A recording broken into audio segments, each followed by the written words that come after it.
For reference, I'm a petite 5-foot girl, and this happened back when I was 19. My friend B, her partner, and I decided to go to our local gay nightclub for the first time. Everything started out totally fine, and I had even run into some more friends that I knew. I felt carefree and great, and as the night went on I started to get thirsty, and I hadn't brought in my wallet, just only my ID, but I had some water in my car. The parking lot is pretty big and stretches back to a wooded area that isn't very well lit. Naturally, I parked in the back and told my friends I'd be fine going alone. I got to my car, got the water and my wallet, and everything was golden. But as I started back towards the building, I was stopped by an older man, maybe in his late 50s. He started a casual conversation with me, and I figured that he was gay, considering we were at a gay nightclub on drag night, when suddenly he says, "Do you want to see my knife collection? They have real opal handles," and pointed to his SUV that was parked against the fence at another poorly lit area of the parking lot. Red flags went off and I became immediately spooked, but I didn't want to be rude and just book it. I also didn't know if he'd be able to catch up with me or not, and the parking lot at this point was empty of people. I told him no thank you, and that I had to get back into my friends. He quickly went to his car and pulled out a package of those cheap colognes you get at Walmart, and asked if I wanted to smell his cologne. Again I said no thank you, and I started to walk back to the building. He then caught me up and slung his arm around me. I felt so uncomfortable, and I feel sick to this day about how I just let this happen. After entering the building with him still attached to my hip, I was checking back in with the front desk worker. This dude tells him that I was paying his way in. The worker looked at me expectantly, and there were other people around, so I didn't want to seem like an ass, nor did I want attention attracted to me, so I quickly gave the door guy $10 and ran into the doors of the club area. I quickly regrouped with my friends, shook to the core over this creepy dude. I didn't see him for a bit, until he rammed right through the crowd and put his arms around me and attempted to kiss me. I quickly took myself away from the situation, and my friend's partner was dealing with him while she was calming me down. He tried to find me and apologize, but my friend told him to just fuck off. I didn't see him again after that, thankfully. So creepy guy at the club that took advantage of my polite and naive nature. I hope we don't ever meet again. Side note. I know I should have stood up for myself in this situation, and sure as hell shouldn't have paid his entry fee. I was just so nervous and had no idea how to react, given that this was my first truly creepy encounter.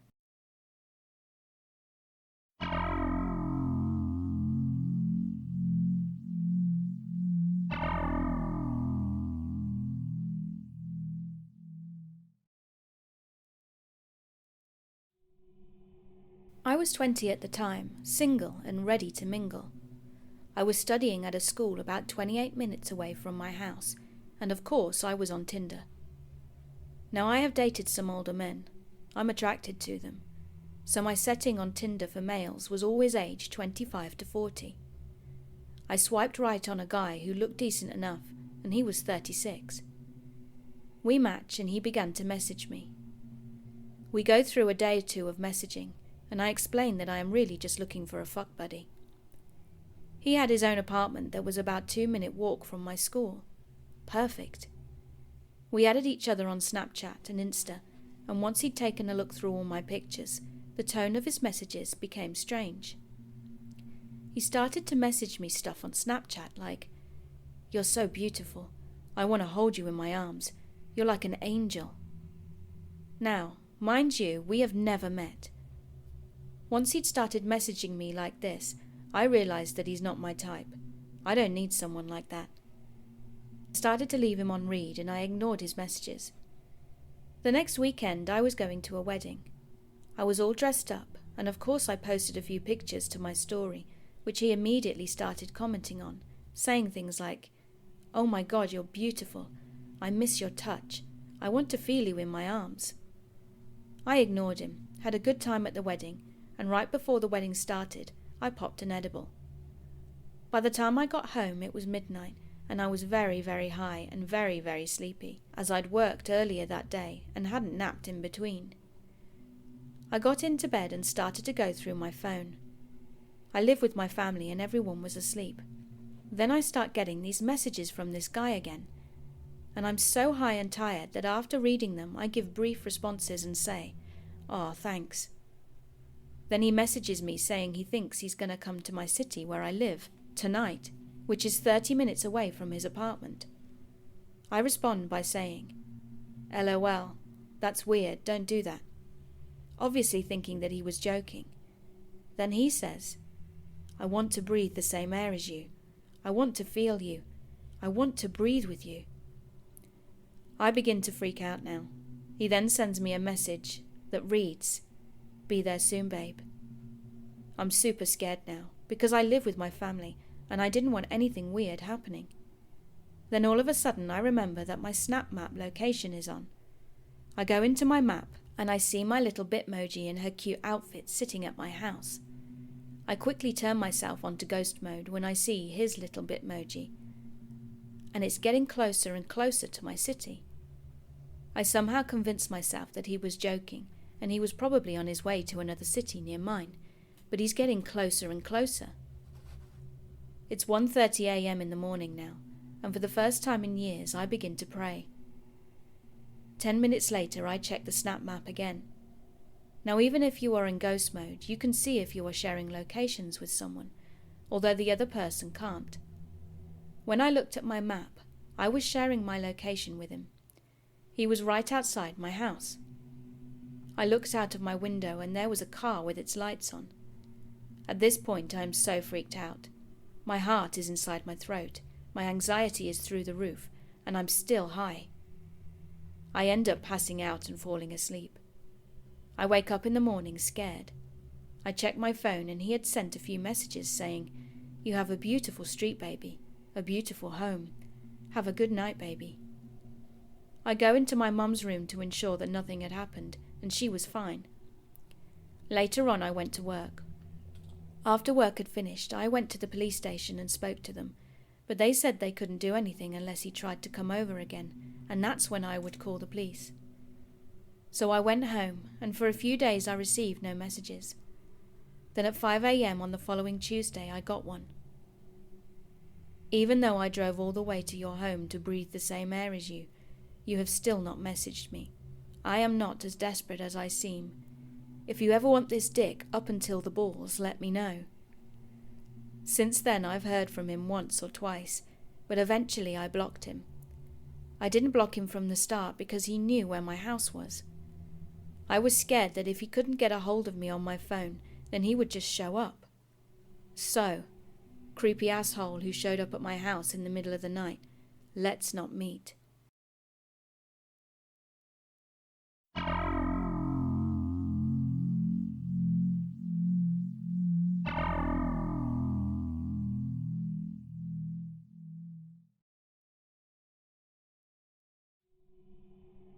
When I was 13 years old, my family was robbed by my mum's ex-best friend.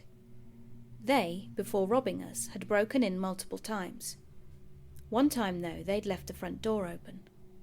Another time, my mother opened the laundry room door, and as she did, the back door closed. Having these experiences, we changed the locks and made sure that we locked the doors at night and armed the home alarm system. The following year is when the events in this story happened. For context, my family lived in a really bad area. People had been robbed, and some people had been assaulted or even jumped, my brother included. My father is a truck driver, so my mother, brother, and I were usually alone at home.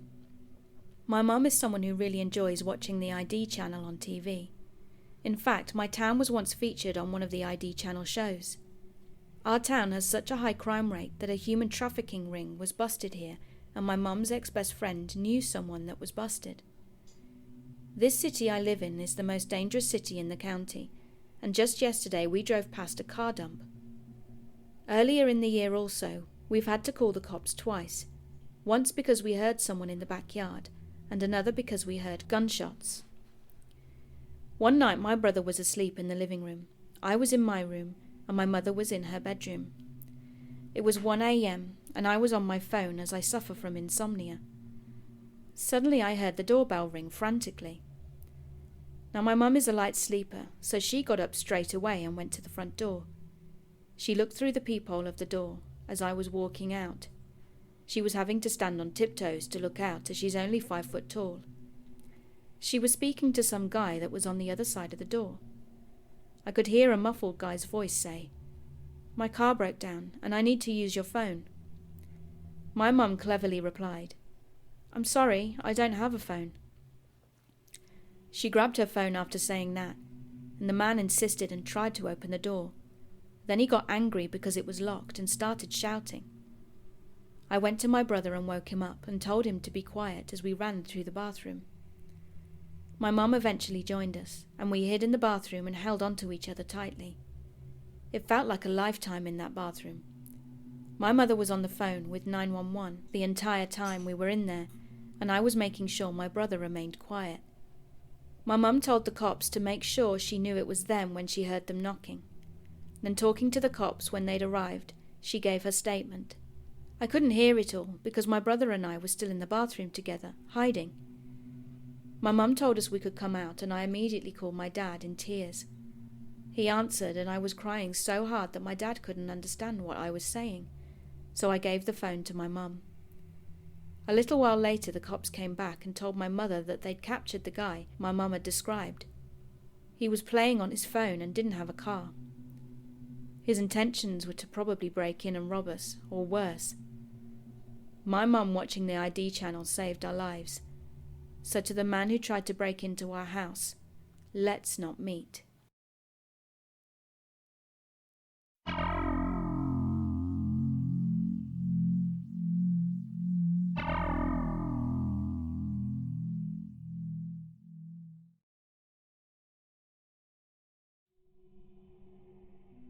I am a short, medium-sized girl. One day around the time I was 8 months pregnant, I made a trip out to Target to buy some things. I'm a very cautious person generally, constantly looking at my surroundings with mild paranoia, mostly inherited from my mum who raised 3 kids on her own, so she was always on guard. I got out of my new car, which I parked a little far from the store entrance, for 2 reasons. I didn't want to get any dents from other drivers, and I tried to get as much exercise as I could since I was pregnant. As I'm walking, I noticed a huge red truck with 3 men inside, with the windows down. I assumed they were waiting for someone inside the store, but something creeped up my neck when I made eye contact with the driver. I turned away quickly and immediately began to feel self-conscious. A small girl, visibly pregnant, I suddenly felt so vulnerable. Up until that point, my pregnancy was smooth and never made me feel like a target.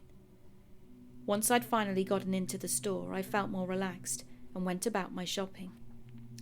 When I left the store and noticed the truck was still there, I put my bag in the trunk and got in my car quickly, turned it on and drove away. I noticed in my rearview mirror the truck was also taking off with the same 3 men inside it. My heart sank. I realized they weren't waiting for anyone inside the store. I got in the lane that can only make a left turn, and they were on a lane that can only go straight, and they were a few cars behind me. I was thankful we were not going in the same direction.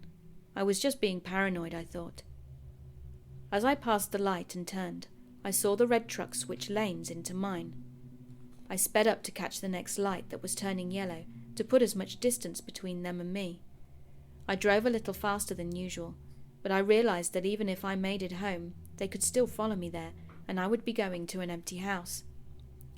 So instead of going home, I drove past my street to a shopping centre that had Starbucks. The drive-through wraps around the building, so you aren't visible to the main road I was driving on. I was getting onto the drive-through and I noticed the red truck going along the road that I'd just got off of. They drive past the Starbucks and I'm relieved. I'm still in the drive-through and I see the truck pass by again in the opposite direction. It was almost as if they were looking for me. I wait in the drive-through for the other cars to leave and I call my sister and tell her I'm heading to her place. I didn't want to go home alone and my boyfriend wouldn't be home for several hours. As I'm driving to my sister's house, which is 25 minutes away, My mind begins to wonder about if they had caught up with me, or what could have happened if these men were following me. Any danger that me or my baby could have been in has made me so paranoid that I didn't leave my house for the remainder of my pregnancy. I was shaking by the time I got to my sister's, and I told her all the details of what had happened that I could remember. So to the men in that truck, let's not meet.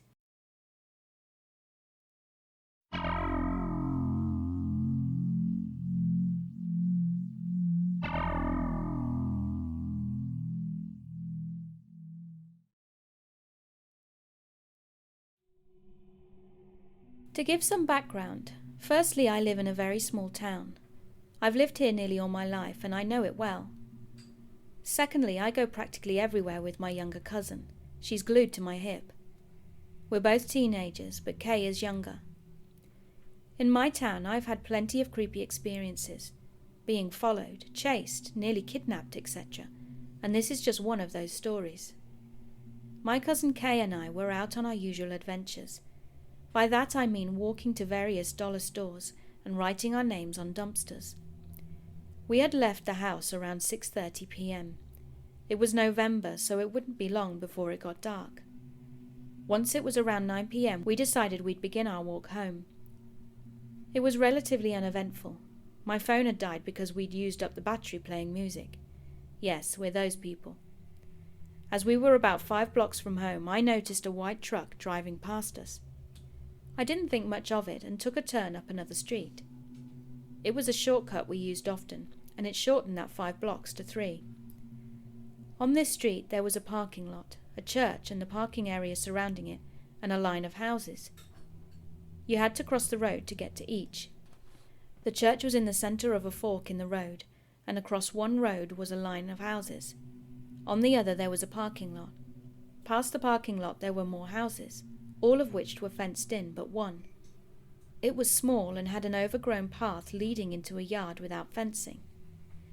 As we walk up near the sidewalk by that line of houses, we see that white truck again, and it was driving through at a crawl. They went past us yet again, and that time I got a bad feeling. I looked at Kay and asked, "Hey, did you notice that? It passed us twice." "I think they've been following us for a while," she said, with this look of realization in her eyes. She told me later that she had seen the same truck several times, but it didn't click in her head that they were tailing us. We knew it was the same one because of a particular rectangular sticker on the back. Then, with perfect timing, the truck came around the corner again and was approaching us. We started to cross the street to the church, but they cut us off. The truck whipped into the church parking lot, stopped, and the doors opened. They halted their truck right beside us, in the middle of the road. They were still in the street, but directly across from us. They opened their doors and out stepped a man and a woman. The two immediately started briskly walking towards us. We turned and walked down the sidewalk as fast as possible, and they changed direction when we did. I took my cousin's hand and ran with her, diagonally across the street into the church, where I dropped my Pepsi. It still haunts me to know that if we hadn't run fast enough across that street, they could have easily grabbed us. We were only feet away from them, and I specifically remember looking directly at them as we ran past into the church lot. The woman had one arm outstretched like she was going to grab me, while the man seemed more focused on snatching Kay. We just kept running, both of us hyperventilating. We kept going through the second parking lot and into the only yard without a fence. We looked back before going into the yard and they were still in pursuit. The guy looked like a classic serial killer. He had brunette hair and the same glasses as Dahmer. The woman I couldn't see well, apart from long dark hair tied in a bun. She had on a pink tank top and a zip-up hoodie. These are the only details I can remember about their appearances. There was an unusual amount of brush in this yard that we had run into. As a matter of fact, it was more like an opening rather than a yard. It led into a run-down yard, but this area was further from that. If you found the end of the opening and ran out of it, you'd be right in the opening of an empty lot. This lot was on the other side of this street, where no one on the other side could see. But unfortunately, it's hard to find your way out when there's fencing from other houses in the way, along with no light, as well as plenty of briar bushes. We decided to hide amongst the brush. I'm not exaggerating when I say I nearly pissed myself every time I heard something comparable to a footstep. It would have been nearly impossible to find us, but I was terrified anyway. Eventually we quietly found our way out and ran home. Unfortunately, my parents didn't take us seriously at all. They didn't say we were lying or anything, but they didn't let us file a police report, nor did they seem bothered. So to the creepy Dharma look-alike and his sick girlfriend, let's never meet again.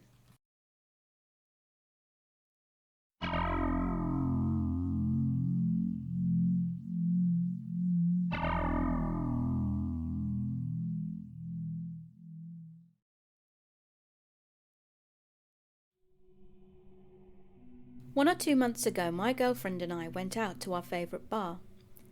The drive there is just over an hour from our place to the bar, on a primarily barren interstate after the first 15 minutes, save for a few rural exits and one rest stop a little over halfway home. My girlfriend was sober that night and was driving, and I had had a bit to drink and was feeling warm and tipsy. I asked my girlfriend to make a quick stop at the rest area so I could pee, thanks to beer. This is a normal stop for us to make if one of us has been drinking, and since the rest area has its own direct exit and entrance, it's faster than taking an actual exit into a town to a gas station bathroom. The rest area has only one road in and one out, and is surrounded by trees, to the point that you can't see the facility from the freeway. It also has wooded walking trails. By the time I hopped out of the car at the rest stop, it was sometime around 3 a.m. As I mentioned, this is a fairly regular stop for us, and until that day the only other person I had seen in that rest stop around that time of night was the guy who maintains it. So I walked in, and the vending area was empty and completely silent. I made my way over to the men's room and pushed open the door, to be immediately startled by this old man.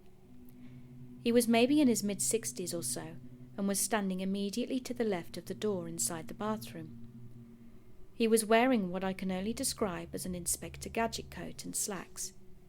I noticed that he had a cell phone in his hand when I opened the door, but it was hanging down at his side and the screen was not lit up. He stared at me and I stared back for a split second. I moved on and passed him to head over to the urinals, and I used the one closest to the sinks. I then realized that he'd made no indication that he was going to walk out, as there is basically a wall of mirrors stretched out far enough that I can watch him while I'm at the urinal. I unzip and keep my eyes on the mirror, but make sure not to turn my head at all. By the time I'd looked in the mirror, his phone was up in his hand and on as if he were texting, but he seems to be staring at me rather than the phone. Either way, he definitely was not looking at his phone. A very long 60 seconds pass, and I absolutely cannot piss with this silent guy staring at my back from the door. Then in the mirror I noticed him take a small slow step forward. I tell myself I'm just tipsy and imagining it. Just get on with your piss and get the hell out. Then he takes a more obvious step forward, and I put it in my pants while I speed walk to the back handicap stall and lock the door. I went to the back where my feet weren't visible and texted my girlfriend about the creepy guy inside with me. I sit and wait to hear the door open, to say that he's left, but it doesn't. After possibly the longest 8 minutes of my life, I hear the door open and then close. I wait another 2 minutes and finally pee in the stall. I crack the stall door open first, and luckily the bathroom isn't huge, and so I had almost complete visibility from the stall I picked. I saw no signs of anyone else, so I walked out, washed my hands, and beelined it back to the parking lot. I finally make it back to the car and ask my girlfriend what car the old guy got into.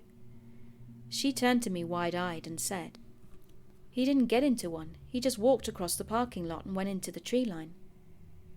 With the rest stop being the only thing on the very short on-off ramps, and the other closest civilization being 5 miles by interstate, I don't know where that guy was going. Later I realized that although the rest area main room is small, there is a second entrance exit on the side that goes to a patio backing up to the woods. I forgot about it because I've never used it, but if that guy had somehow managed to get a jump on me, He easily could have pulled me out of that door, and my girlfriend wouldn't have even seen it. I don't know if that was his plan, and I ruined it when I made my dash for the stall. But regardless, old man creeping in the rest stop bathroom in the wee hours. Let's not meet again.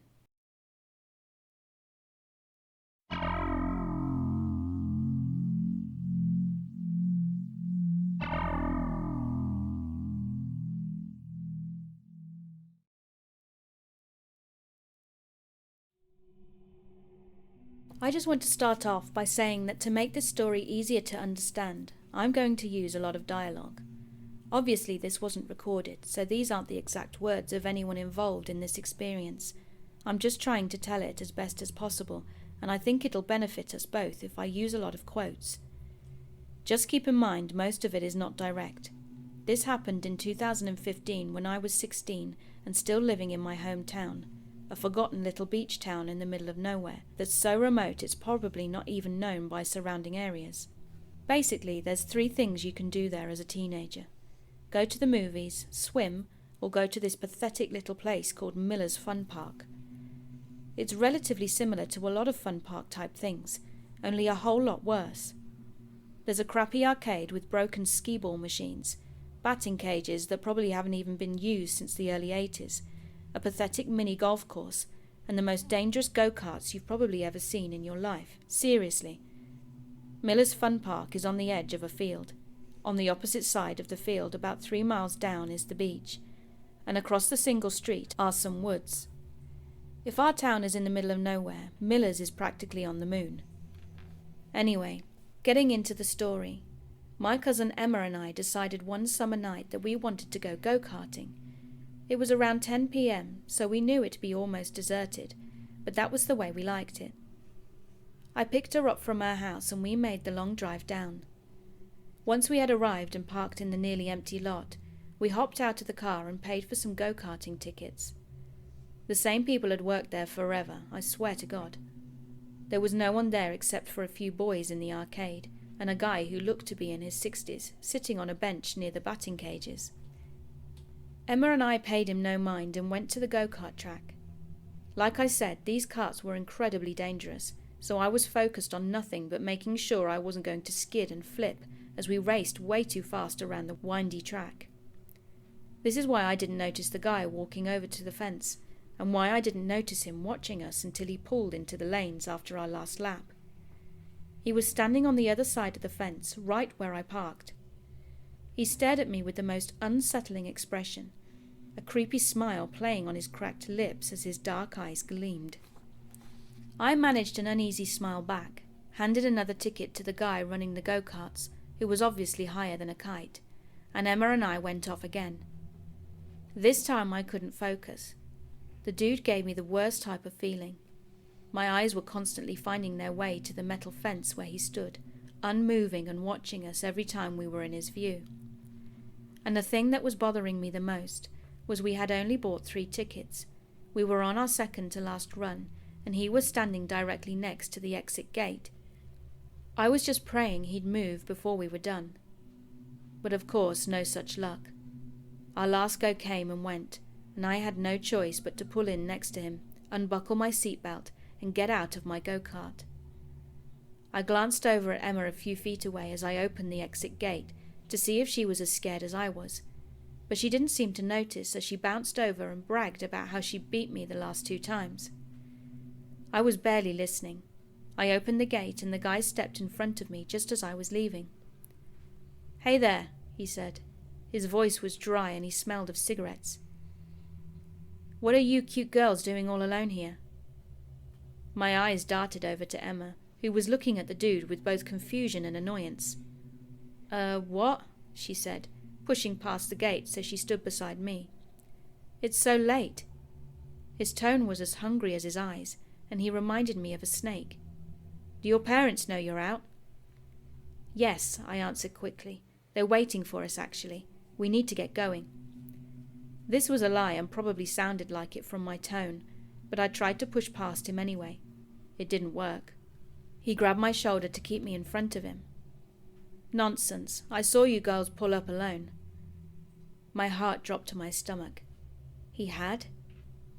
Are you heading out? Why don't I walk you to your car? He starts inching towards me, and I look to Emma for help. With one swift movement, she pulled me halfway behind her and started sizing the guy up. This was pretty dumb, as we're both small, and though she's a few inches taller than me, neither of us were anywhere near his size. This guy clears 6'2" easy, but she doesn't seem to care. Actually, we're just headed to the arcade, she says harshly. Her boyfriend is going to meet us there. I did have a boyfriend at the time, but he wasn't coming. He wasn't even in town. I knew she knew this. The guy's face immediately changes.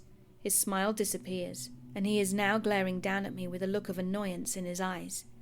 I felt myself start to cower. Boyfriend, he says roughly. Emma didn't give me time to say anything. She grabbed my arm and tugged me behind her into the arcade. The boys from before had already left, and the usual girl who worked in there was nowhere to be found. Still, it felt safer than outside. We ran to the back and hid behind the claw machine. What the hell do we do? I left my phone in the car, I whisper-shouted. There was no way I was going out there alone, and the pothead go-kart guy had already disappeared into the small ticket shack. I don't have mine either. I left it charging, she said, face palming. We're just going to have to make a run for it. Are you crazy? He's probably waiting for us in the parking lot. What about the guy who runs the go-karts? We could get him to walk us out, she said. I just shook my head. He's as high as Mount Everest right now. I don't want to risk running all the way to the ticket stand for nothing. Then we have no choice. She stood up, pulling me with her. Let's go. I swallowed hard, wanting to cry. I'd never been that scared before. There was something so wrong about that guy. We made our way out of the arcade, looking around to see if he's nearby. The park was now absolutely deserted. Emma practically had to drag me to the exit. I was looking every direction, every second, waiting for the guy to come out of the woods or something and pounce on us at any second. But he didn't. Everything was still. Get your keys out, Emma instructed, and I pulled them from my pocket. We were about 20 feet from my car when I stopped dead in my tracks. What? She whispered. I stared at the car, keys in hand. I had never locked it. I never locked the car, Emma. What? I didn't lock it. What if... I trailed off, but she knew what I was saying. She started inching towards the car, and I grabbed her arm to stop her, but she pulled away. I'm just going to peek. If I say run, you run. Her voice is quiet. I nodded shakily. She eventually made it close enough to see inside, but by the way she was squinting, I knew it was too dark to make anything out. My heart was beating out of my chest. All these thoughts almost drowned out the unmistakable sound of shoes slamming against the pavement. My head whipped around instantly, and there he was, sprinting at us at full speed out of the woods. I screamed bloody murder and broke for the car, jiggling the handle, as I realized I had locked it. Emma was already on the other side, screaming at me to unlock it. I fumbled with the keys but managed not to drop them as I unlocked the door, flung it open and practically threw myself inside. I'd just managed to close the door when he was there, slamming his fists against the window and shouting incoherently. I was sobbing at this point and barely managed to lock the doors as he goes for the handle and yanks on it as hard as he can. Emma was screaming at me to go, and through my tears I shoved the keys into the ignition and flew into reverse. He was still chasing us and yelling as I veered backwards out of the lot and turned as fast as I could while slamming on the gas. I was driving like I was still in a go-kart, but I didn't care. I could barely see the road through the flood of tears, and Emma had to grab the wheel several times to keep us from crashing before I regained some composure.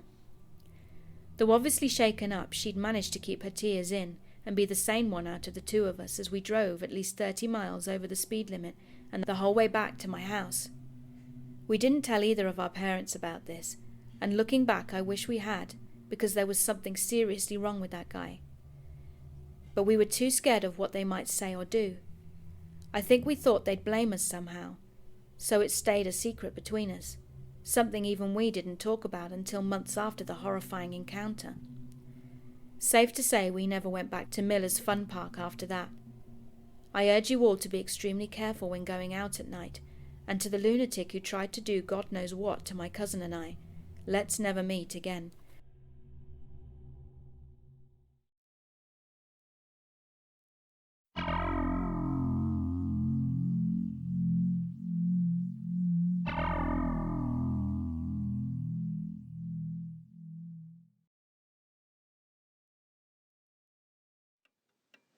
Hey fearsome friends, thanks for listening. Please make sure you subscribe and click that notification button so you can be aware of all my videos when they upload. If you have a story that you'd like to hear me record, then please send it to my subreddit, rmissfearsome83, or alternatively email me at missfearsome83@hotmail.com. If you'd also like to support me further, please go to my Patreon and join for as little as $1 a month, where you'll get early access to all my recordings, and they will also be available as MP3 downloads. I also have some awesome merch on the Spreadshirt website. All links are in the description below. Stay safe, stay happy, and remember, keep being creepy.